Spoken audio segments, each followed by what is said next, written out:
Welcome to Castrol Activ Champions, where week after week we celebrate the performances of some of the finest that have played the game.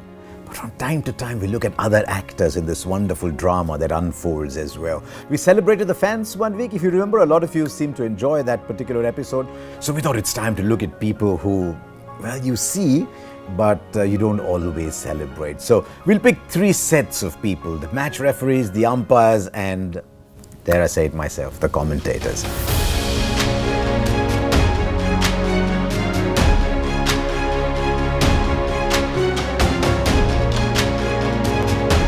I think the arrival of the match referee was one of the biggest moments in our game, because there were all kinds of things happening before that. There was anarchy on the field almost, and the game needed somebody who could, from a distance, check if the laws of the game, the spirit of the game is being followed. Referees had their own way of doing it. Sometimes you have someone like a Chris Broad who came hard. You had someone like Ranjan Madugale who sort of smiled his way through but could be stern as well. But the match referees ensured that the way the game had to be played was protected. Protection is a big theme in the series that we talk about, and nobody protects the game as much, or nobody is meant to protect the game as much as the match referees do. They do it much like Castrol Activ Actibonds protect your bike engine, whether running or off.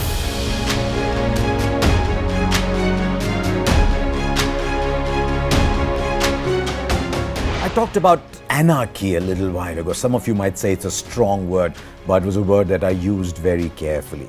It's part of the job of the umpires to ensure that order is maintained on the playing field. And you add it to all that they already have to do, and you realize it's one of the toughest jobs in the game, maybe the toughest. If you want to imagine how difficult it is, just imagine someone's bowling at 140, 145 kilometers an hour and the ball is moving around a little bit. You've got to check the front foot first. So you look down there, and then you've got to look up. So literally your movement is like this: down for the front foot, up for the LBW. Look at how much time you have. Down, up, down, up. Now, you might get there in time, but you've got to judge whether the ball pitched in line, whether the movement of the ball would have ensured the ball was hitting the stumps, whether the contact was in line. There's a lot of things to consider. How much time do you have? That much. That's it. It's a very difficult job. Then add to that the fact that you've got to listen to nicks. Sometimes the crowds are large, there's a lot of noise there. You might be an umpire from New Zealand and you might be officiating in 45 plus temperatures in Sharjah. You're not used to those. Maybe you're sweating a lot. Maybe you're tired. Or maybe you're an Indian umpire or a Pakistani umpire on a really cold day, start of the season in England. Maybe you're jet lagged. But you've still got to stand up there and not make mistakes. And that is why the most celebrated umpires are the ones that are not noticed.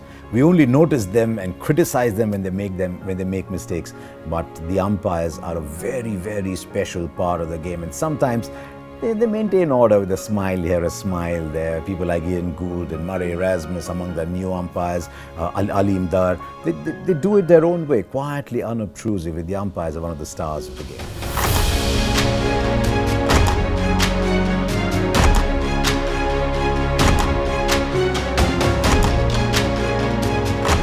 Which brings us to the storytellers of the game. The commentators embellish the game. I've often heard people say, but the most important thing is the deed itself, isn't it? And that is absolutely true. Without the stirring deeds on the field, the commentator has got no words to assign to anything at all. But without the words that embellish the deed is a little, dare I say, dull, isn't it? Did it really happen? And then the words are like ornaments to the deeds of the players. And that is why when you remember great moments, you remember the great performances, sometimes you remember the words that go with it as well. It's the words that make the event memorable. And that is why I often tell people the commentators are not as important as you think they are, but sometimes they add so much value to the game that they make it memorable. So what is the job of the commentator? The job of the commentator is tell the story of the game, tell it in a pleasant way, to explain the game to people. A former Indian great told me that the retired players in the commentary box actually act as coaches, and that one of the reasons for the revolution of players in small town India is that they watch the telecasts like they've been coached as well, and that is why they're coming through better prepared. I remember as a child listening to Tony Cozier coming to India, and he said, El comido willet. And I just kept saying that to myself. There's such a lovely lilt to it.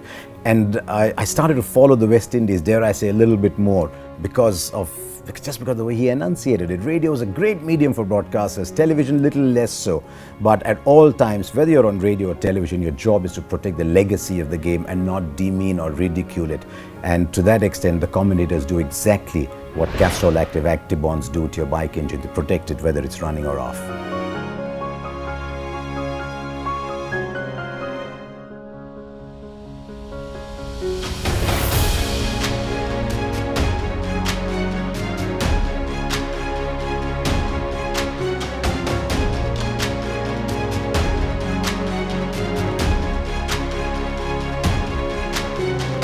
So, the people who bring the game alive, the people who monitor the game, and the people who ensure that the laws are followed.